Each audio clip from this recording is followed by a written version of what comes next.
Se ha hablado mucho del reto que enfrenta México y que enfrenta el mundo ante grandes cambios, no solo de política comercial internacional, sino avances tecnológicos sin precedentes, cambios geopolíticos importantes o relevantes que son pertinentes. Y ante eso se ha hablado mucho de cuál es el rol del empresariado mexicano hacia adelante.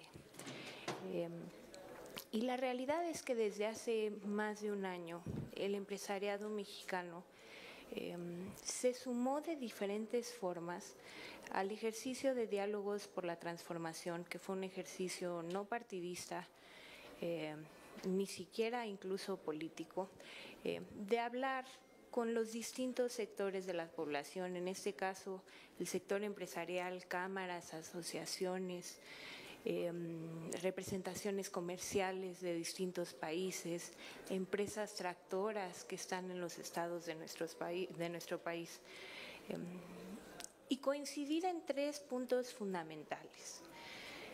El primero es que estábamos en un nuevo mundo y que por primera vez en mucho tiempo lo que entendíamos por globalización y lo que se entendía por una economía de mercado o capitalismo había profundamente cambiado. En el caso de la globalización se hablaba, como bien mencionaba el diputado Ricardo Monreal, de regionalización, que incluía o incluye todavía las opciones de la relocalización de cadenas de suministro, sean inshoring, reshoring o nearshoring, que incluían factores en adición a la eficiencia de las cadenas, la resiliencia, la reciprocidad, el comercio justo, la creación de empleos que debe de haber en prácticas comerciales y otros temas que se volvieron fundamentales en los últimos casi 10 años, 8, pero particularmente después de la pandemia, donde hubo un rompimiento a las cadenas de suministro sin precedentes, que luego se siguió por una crisis de chips, que luego se siguió por un incremento en el precio de los commodities debido al conflicto entre Rusia y Ucrania,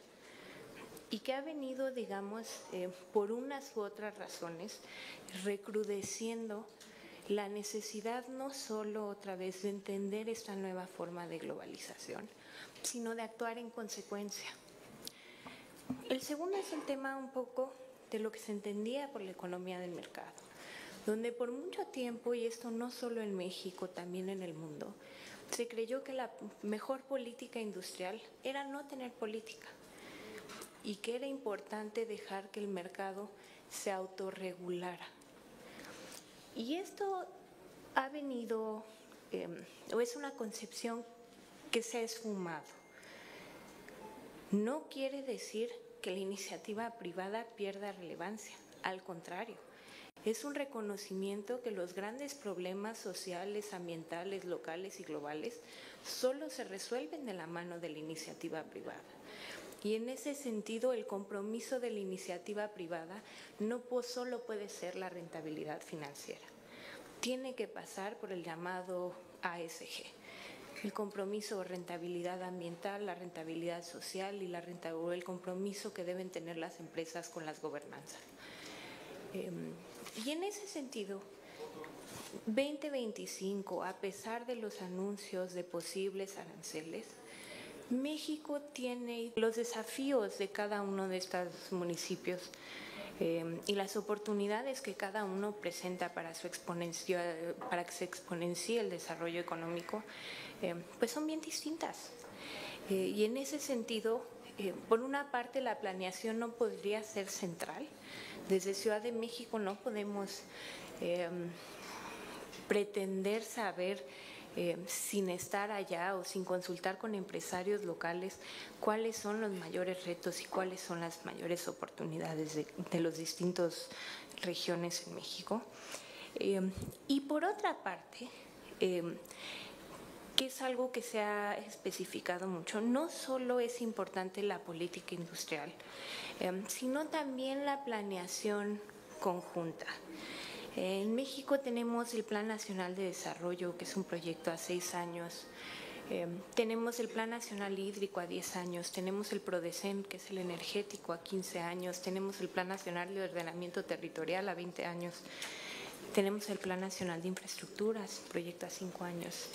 Y la realidad es que muchas veces estos planes no coinciden en tiempos, no coinciden en objetivos, no coinciden en presupuestos. Y en ese sentido, la última vez que se ven es cuando se presentan sea a la Cámara de Diputados o a las secretarías correspondientes. La doctora Sheinbaum cree en la planeación y los empresarios o las empresarias estamos ciertos de que la planeación es la mejor amiga de la inversión. Todo lo que se puede planear siempre te ayuda a determinar los riesgos, rentabilidades, en fin. Y en ese sentido, la planeación que pudiera haber para determinar corredores industriales que fundamentalmente tienen que ver con infraestructura estratégica de puertos, aeropuertos, carreteras, ferrocarril de carga, patios multimodales, cross-docking, en fin, por una parte, y con polos de desarrollo que tienen que ver bastante más con ecosistema que con infraestructura. Los ecosistemas que se forman de pymes, mipymes, proveedoras, exportadoras, que dan economía de escala y competitividad a las distintas industrias, pues es la mejor forma de que la economía crezca, que crezca de forma más rápida y que crezca de forma más ordenada. Básicamente, esto nos lleva a lo que se presentó como el Plan México, que es un plan de desarrollo económico regional, que tiene 13 metas, ¿no? Que tiene una visión muy clara, por una parte, de apoyo a la industrialización en el país, a procesos de manufactura con más valor agregado, a mejor y más vinculación entre la academia, la iniciativa privada y el gobierno, no solo para política pública, sino para planeación y para el aprovechamiento de la oportunidad de la relocalización. Y desde luego para el enfrentar los retos que seguramente seguirán habiendo en el próximo año al menos, tanto retos como ruido. Las metas que se plantearon dentro de este plan pues tienen que ver, y yo les decía la semana pasada, es una invitación a que seamos más grandes y a que seamos mejores. Más grandes porque te invita a ser la 10ª economía del mundo, porque te invita a que inviertas más en porcentaje al PIB, porque te invita a que haya más egresados en carreras de ingeniería y estén vinculados a sectores estratégicos, porque te invita a que produzcas más en México, porque te invita a que agregues 15% más valor en cadenas globales, porque te invita a que sea 50% el valor de producción para bienes de consumo como textiles, juguetes, muebles, en fin, y a que seamos mejores, porque también te invita a que todo esto nos lleve a ser menos desiguales y a que sigamos reduciendo, como se redujeron en los últimos años, los índices de desigualdad, a que sigamos reduciendo los índices de pobreza, a que sigamos, a que sigamos apostando por inversiones sostenibles. Y en ese sentido, este plan ayudará para el caso de que los aranceles sean una realidad, pero es necesario y es conveniente incluso en el caso que no haya aranceles, porque por acá se mencionaba, y quizá, gracias, y quizá vale la pena estresarlo otra vez, el 86 o el 82% de la inversión en el país es inversión de empresarios mexicanos y mexicanas. Solo el 18% de la inversión en el país es inversión extranjera directa. Y de esa un gran porcentaje es desde luego inversión americana. Eso no quiere decir que no haya afectaciones en el caso de que haya políticas comerciales internacionales pues que puedan cambiar los procesos de importaciones y exportaciones, ¿no? Que puedan establecer aranceles, en fin.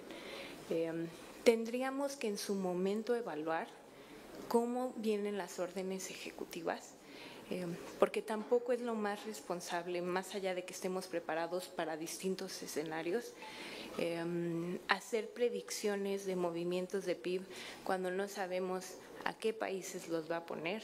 Cambia mucho si solo es a algunos particulares, que si es generalizado, cuando no sabemos si a qué bienes, pueden ser a muy distintos tipos de bienes y tienen distintos efectos.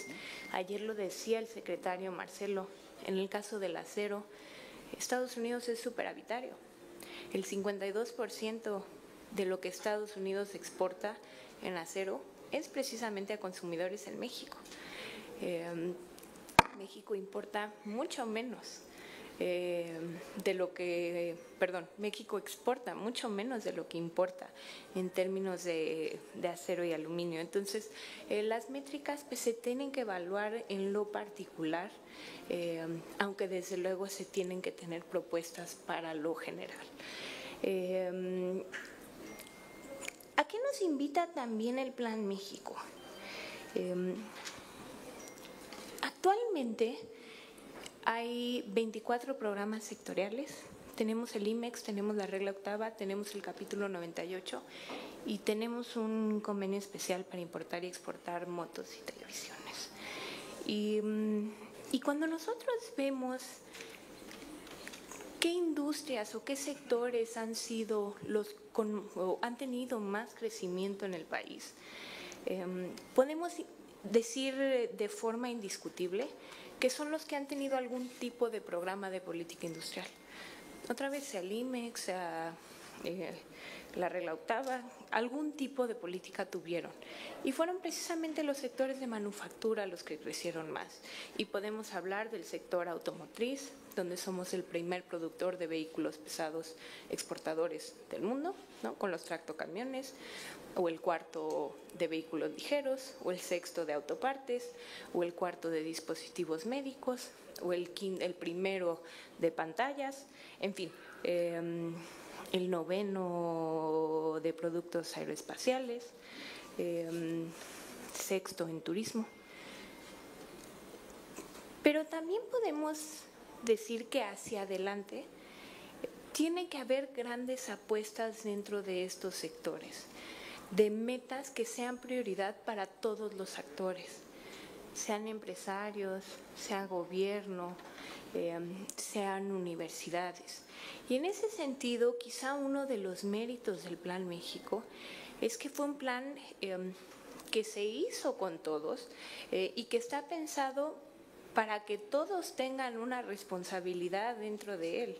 Es decir, el Plan México no se va a cumplir exclusivamente con voluntad del gobierno.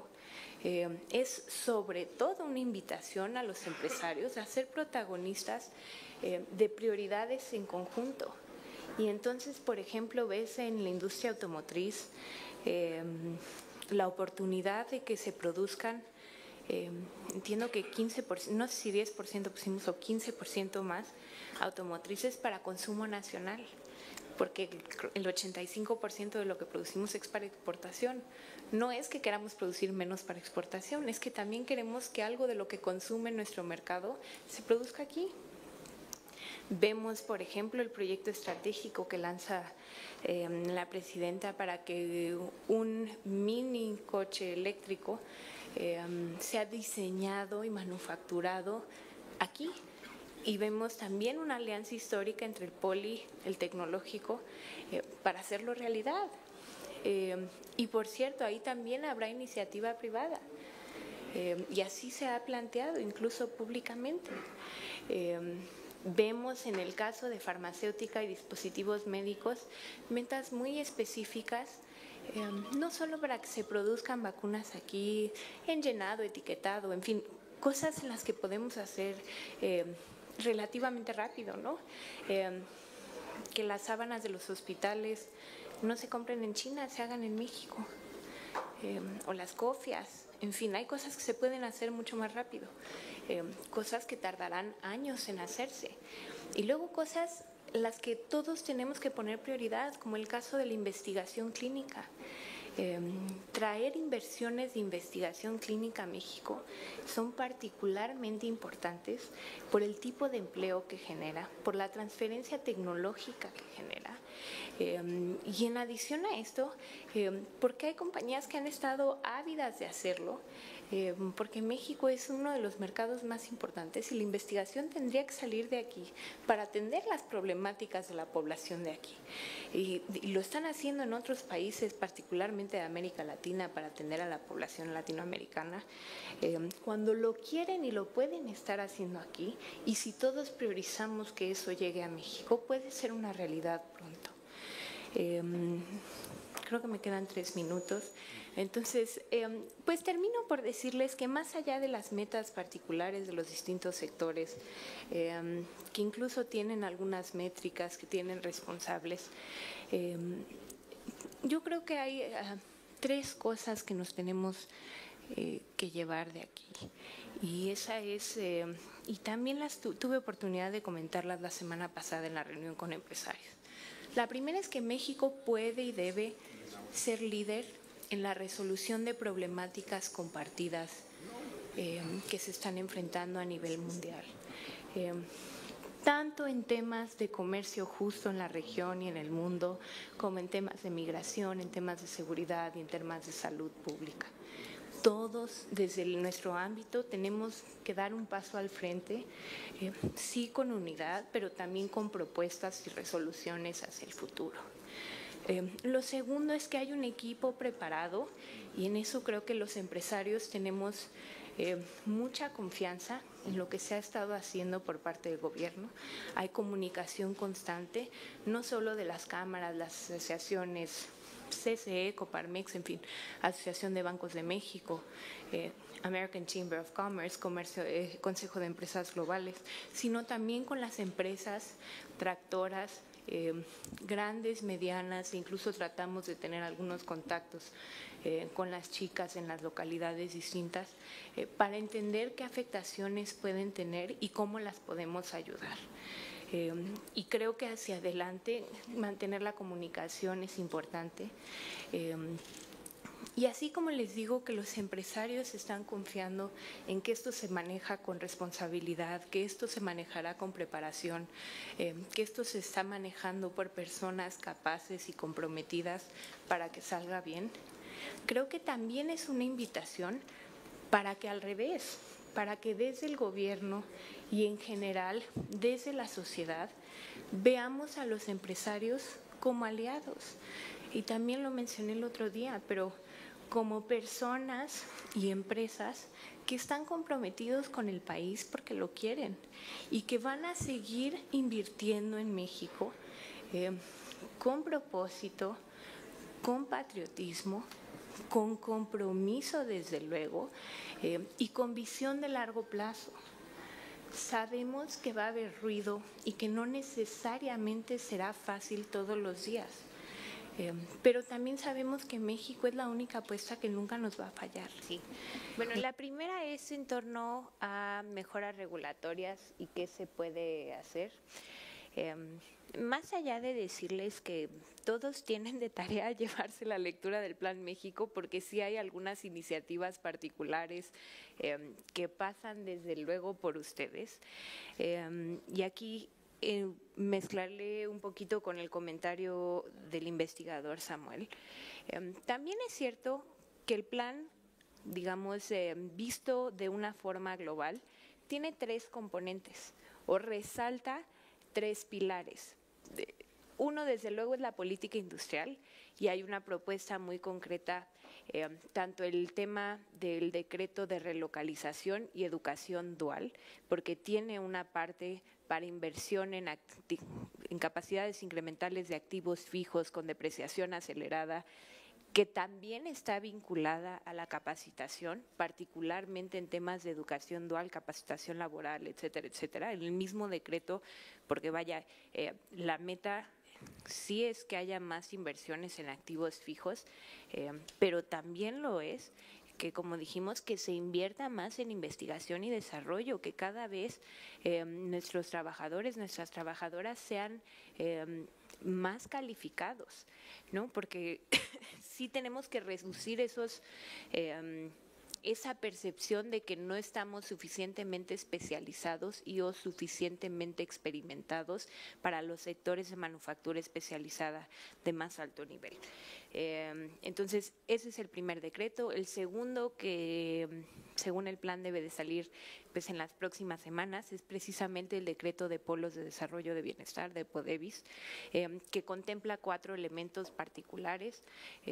Una parte sí es incentivos, la otra es priorización de infraestructura y la tercera parte es algo de planeación urbana, porque desde luego donde se dan incentivos y donde se prioriza la infraestructura como mayores habilitadores de la inversión, también tiene que haber algo de planeación. Si vamos a ir a poner una fábrica, tiene que haber escuelas, tiene que haber hospitales, tiene que haber rutas alimentadoras o principales de transporte público, en fin. El tercero es el IMEX 4.0, habiéndoles dicho que el IMEX fue uno de los programas de política industrial que en las últimas décadas pues, más ayudó a que crecieran ciertas empresas, también es cierto que le hemos estirado esa cobija para industrias para las que no necesariamente estaba destinado.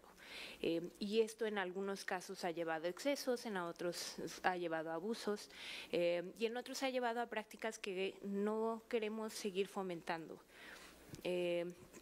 Hace en diciembre o en noviembre sacaron las políticas para ayudar a nuestra industria textil, ¿no? Que particularmente era importante porque los textiles en su mayoría son pymes y porque se han perdido 79,000 empleos en eso y porque se estaba siendo víctima de subvaluación, de contrabando, de importaciones temporal de producto terminado que después no salía, de dumping. En fin, de algunas prácticas que no llevan a la competencia leal y que perjudican a las y los empresarios en México. Entonces ese es el tercero. Y el cuarto, y quizá más importante, porque es como es el brazo fuerte de la política industrial para vincular, yo te diría, no es a los municipios, es a las personas o a las empresas, es la banca de desarrollo, por medio de 4 tipos distintos de programas, desde programas de garantías, programas para créditos a capital de trabajo, para CAPEX y pues programas de factorajes para las industrias, digamos, para el desarrollo de proveedores locales y regionales, tanto Tier 1, Tier 2 o Tier 3. En los 2 o 3 casos no solo se requiere el crédito o el capital, sino un acceso a un canal de comercialización directa y capacitación, o sea, para que tengan mayor escala, que donde una empresa pueda hacer un micrófono y se necesite que haga 1 millón, puedan escalar en máquinas, en moldes, etcétera, etcétera, para hacerlo, o donde necesites que el micrófono no sea negro sino rosa, pues puedas tener esa especialización con la NOM 9001, con distintas NOMs.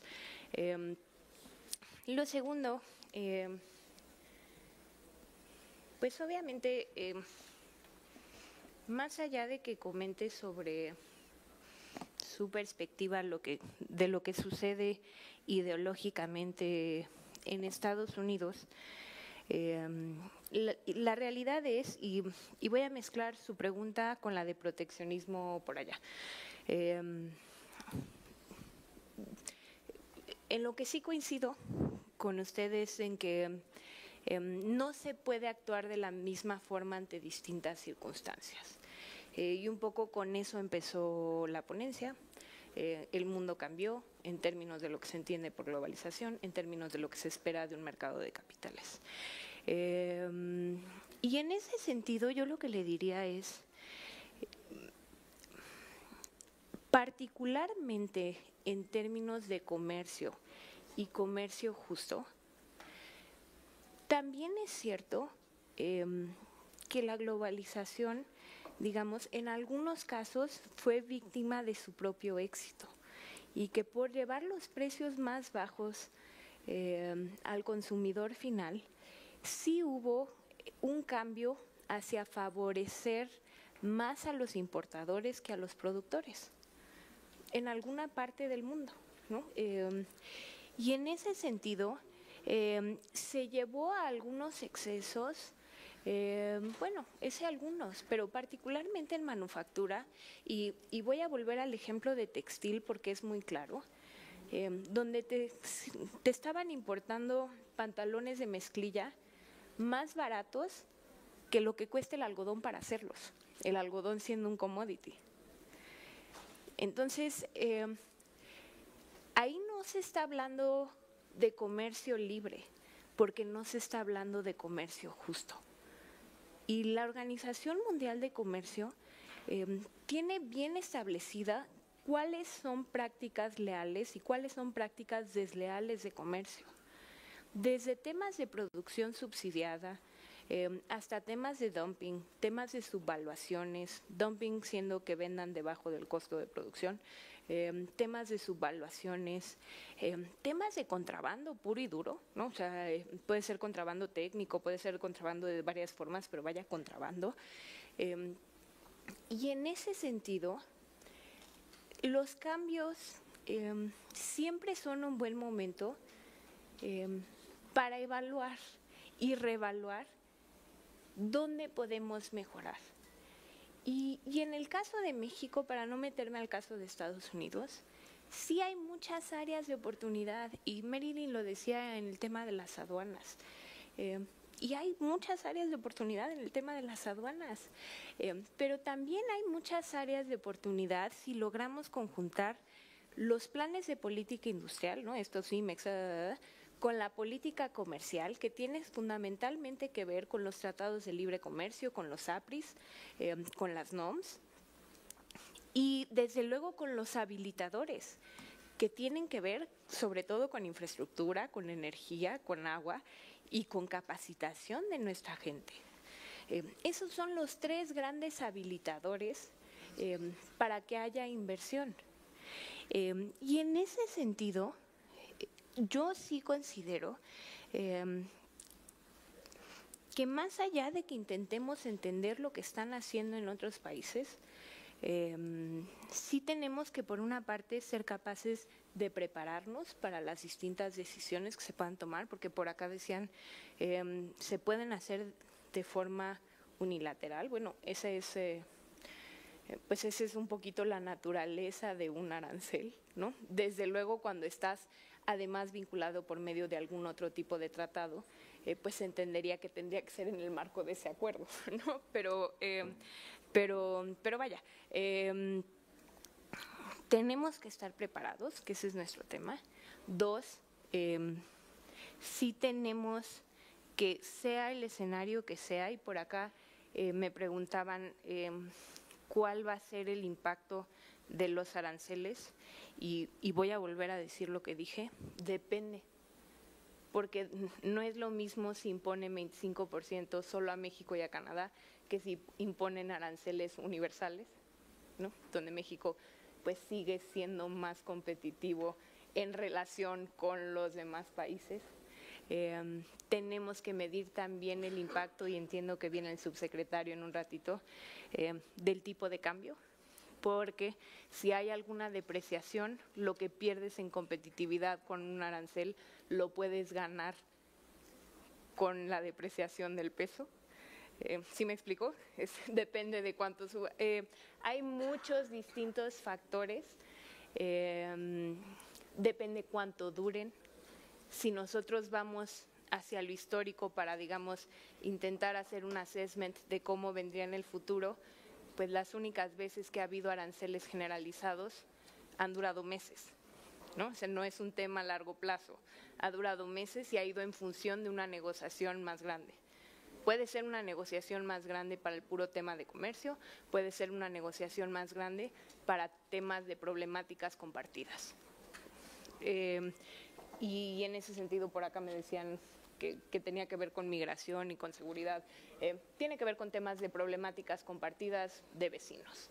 Y en ese sentido, pues también tendríamos que, y se han hecho esos análisis, pero hay distintos escenarios, y en cada uno de ellos pues hay distintas formas de proceder. Sea cual sea el escenario, debemos de reconocer que ante un año con ruido, porque será un año con ruido, donde tengo la certeza que habrá resultados, pero ante un año con ruido tenemos que fortalecer el trabajo conjunto de los empresarios, particularmente los nacionales, desde luego abriendo la puerta a la inversión extranjera directa, pero particularmente de las y los empresarios nacionales, particularmente de los más chiquitos, que es a los que se afecta más en estas medidas, porque tienen menos campo para acoplamiento. Y en ese sentido, igual y junto un poquito lo de acá, además del tema de banca de desarrollo, la simplificación también implica un tema de costos, que particularmente para los chiquitos gastan alrededor de 95,000 pesos al año en trámites. Y los muy chiquitos, las microempresas, ¿no? Empresas de menos de 10 personas, donde es una familia, que tienes a 1 de cada 5 personas que trabaja solo llenando trámites, pues es un tema de vida de las pymes. Porque tu pyme promedio en México vive menos de 2 años, 75%. Y lo voy a vincular con el tema de informalidad. No podemos aspirar a formalizar una pyme que no vive más de 2 años. Tardas más sacando la fiel. Entonces, antes de formalizarlas, y hay que ir hacia allá, tienes que ayudarlas. Y la forma más rápida de ayudarlas sí es quitándoles trámites, sí es simplificándoles trámites.